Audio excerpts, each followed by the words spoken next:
Alors bonjour et bienvenue à vous chers amis dans ce tuto dans lequel nous allons voir et apprendre la notion de ce qu'on appelle les grids en CSS. Pour cela, je vais générer la structure de base du document HTML.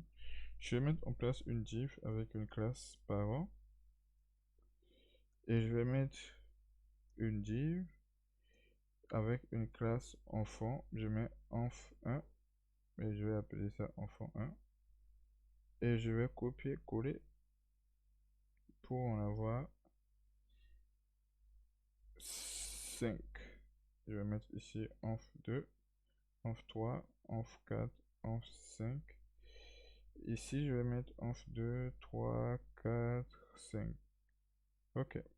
Et je vais venir ici, là, mettre une couleur d'arrière-plan pour les enfants. Alors, pour l'enfant 1, je vais lui donner un background color. Je vais lui donner en bleu. Je vais copier-coller pour l'enfant 2. Je vais lui donner en rouge. Ensuite, pour l'enfant 3, je vais lui donner en vert. Pour l'enfant 4, je vais lui donner en jaune. Et enfin, pour l'enfant 5, je mets ici l'enfant 5. Je vais lui donner quelle couleur? Je vais lui donner quelque chose de comme cela. Parfait. Alors, je vais voir un peu le résultat. Je fais directement ici le Open Preview. Voici le résultat de ce qu'on vient de faire. J'ai juste donné ce qu'on appelle un background color à nos éléments. Et donc, du coup, c'est comme ça que on voit le résultat sur le navigateur. Alors, ensuite, intervient maintenant la notion de grid. Pour faire les grids, comme ici par rapport à la structure de la page HTML, j'ai un parent que je vais sélectionner. Donc, je vais lui appliquer un display. Il faut appliquer un display grid pour utiliser la notion de grid. Et maintenant, pour définir l'espace entre les éléments, on va utiliser grid gap. Si je mets 10 pixels, donc je suis en train de dire que chaque élément, ou bien tous les éléments, vont avoir ce qu'on appelle un gap de 10 pixels. Donc 10 pixels va séparer un élément d'un autre. Et ensuite, on va utiliser ce qu'on appelle la notion de grid template colonne pour définir ce qu'on appelle le nombre de colonnes par ligne. Ici, pour le moment, on a une colonne par ligne. Si je mets ici grid repeat 2 et je mets virgule et je précise un fr, vous allez voir qu'automatiquement là, il va définir qu'on va avoir deux colonnes par ligne et donc l'ensemble de deux colonnes doit former une ligne. Donc il va définir avec aussi des tailles automatiques. Donc chaque élément va avoir les mêmes tailles. Chaque colonne va avoir la même taille à ce que les deux colonnes occupent l'entièreté de la ligne. Si je mets ici repeat 3, ça veut dire que je suis en train de lui demander de définir quoi? 3 lignes par colonne. Si je mets 4, 3 colonnes par ligne. Si je mets 4, ça veut dire qu'on va avoir 4 colonnes par ligne. Et donc je mets ici 2. Parfait. Ensuite, il y a un attribut. On est toujours sur la classe parent. On va utiliser l'attribut grid auto. Grid, auto row. Grid auto row. Et là, je vais utiliser la fonction min max et lui donner une taille ou bien l'auteur de chaque objet. Je vais mettre 50 pixels et puis je dis d'une manière automatique. Parfait. Donc, je vais donner l'auteur de 50 pixels et d'une manière automatique, chaque élément va avoir comme hauteur 10 pixels.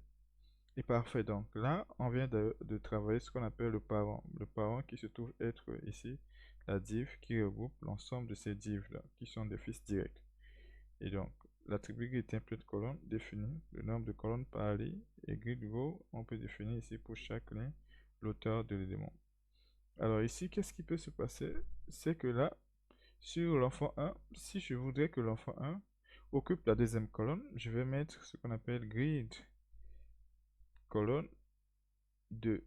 Grid colonne 2, c'est-à-dire que je déplace l'élément de sa place normale et je le place sur une nouvelle colonne.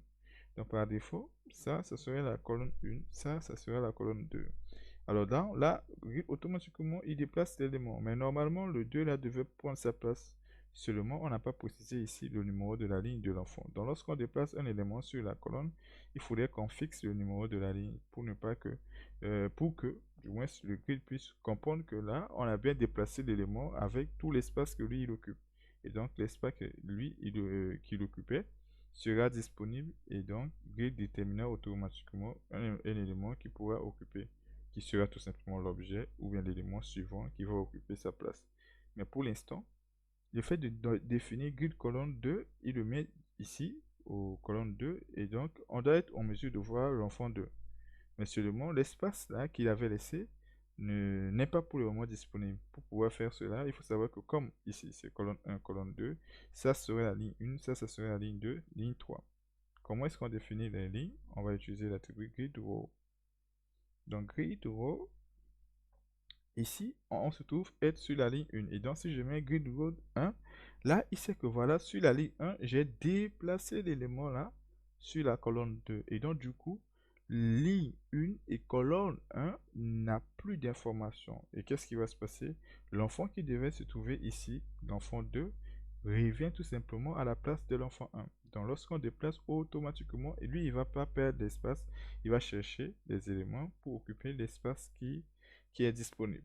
Comme on a vu ici, enfant 2, enfant 1. Maintenant, qu'est-ce qui se passe si je me ramène ici à colonne 1 et bien évidemment, vous voyez que l'enfant 1 revient ici. Donc ça, c'est ce qu'on appelle la colonne 1, ça c'est ce qu'on appelle la colonne 2.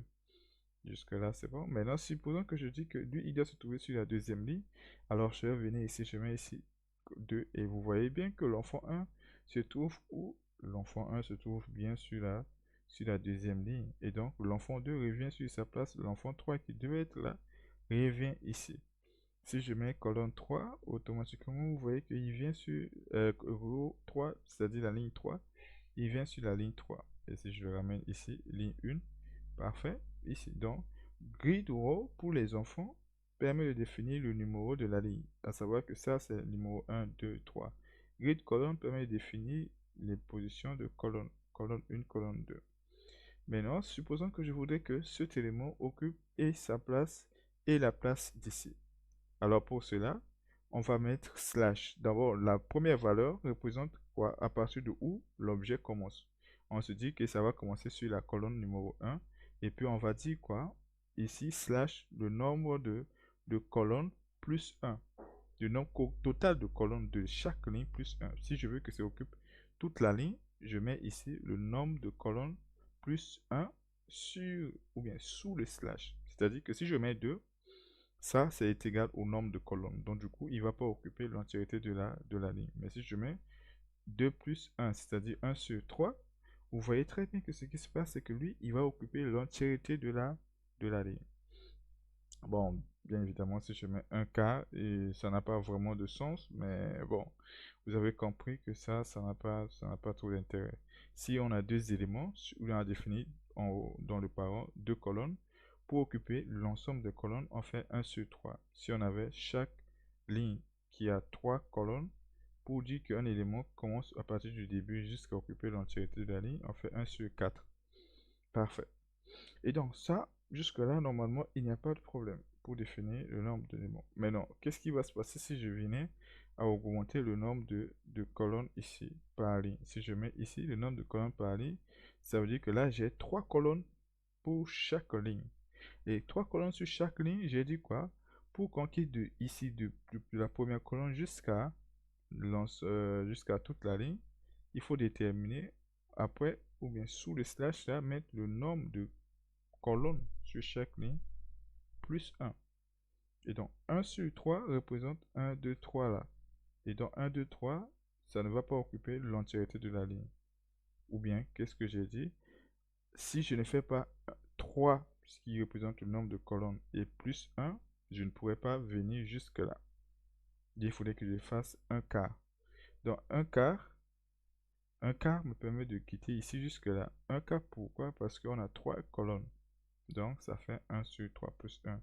Tout à l'heure, quand on avait 2 colonnes, on a fait 1 tiers. Et donc, ça nous faisait quoi? L'entièreté de la ligne.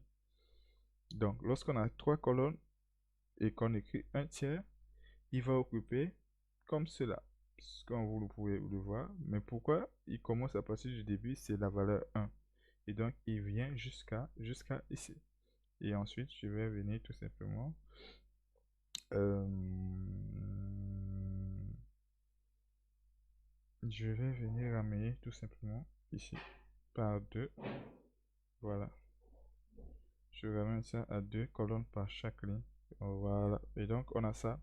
Et ensuite, qu'est-ce que je voudrais? Je voudrais que, par exemple, cette couleur verte quitte sa position actuelle en termes de ligne. Il prend sa ligne et la ligne qui suit. Alors, qu'est-ce que je vais dire? Le vert, c'est en fond 3 qui se trouve sur la colonne commune. Je vais mettre grid, colonne. Il est sur la colonne 2, ça ne change absolument rien. Mais je lui dis grid row. Et comme on a dit, grid row, si je lui mets 1, regardez bien, il revient se positionner au-dessus de l'enfant 1. Donc ça, c'est la ligne numéro 1. Si je mets 2, OK. Et si je mets 3, il change de ligne, il vient ici. Je lui ramène sur sa position 2. Parfait, vous le voyez ici sur la position 2. Et moi, je veux que lui, il quitte ici et il vient jusque là. Et donc, la notion précédente revient encore. Donc, de ici, du début jusque là, ça fait un quart. Parce qu'on a 3 lignes. Donc, ça va faire quoi? 1 sur 4 pour venir jusqu'à ici. Mais pourquoi 1? C'est-à-dire qu'on veut que ça quitte depuis le début. C'est-à-dire que si je mets ici un quart, regardez bien, un quart, ça veut dire qu'il quitte à partir de la ligne 1 et vient jusqu'à atterrir ici. Maintenant, si je dis 2 quarts, ça veut dire que je dis de quitter sur la ligne 2 et de venir jusque là. Si je fais ici 2, et vous voyez bien que là, il quitte bien ici et vient jusque là. Si je veux qu'il vienne jusqu'à ici, trouver ce enfant 5, je vais juste dire 1, 2, 5e. Et en faisant 2 5e, on a cette information-là. Et ce qui est bien, c'est que il gère un petit peu la responsabilité, mais le niveau plus bas de la responsabilité. Et donc, on peut traiter, manipuler cet élément et faire quoi? Ajouter des contenus au milieu ou bien dans les conteneurs qu'on a définis. Bon, jusque-là, normalement, on a cet enfant. Bon, disons que c'est une petite disposition qu'on peut créer ici hein, pour un petit site, un mini-site. On va mettre après des contenus ici, des informations, ainsi de suite, ainsi de suite. Mais en général, dans les structures de pages HTML, on va utiliser des balises comme par exemple des SI, des articles, des sections, ainsi de suite. Mais c'était juste un petit exemple pour comprendre ce qu'on appelle la notion des grids.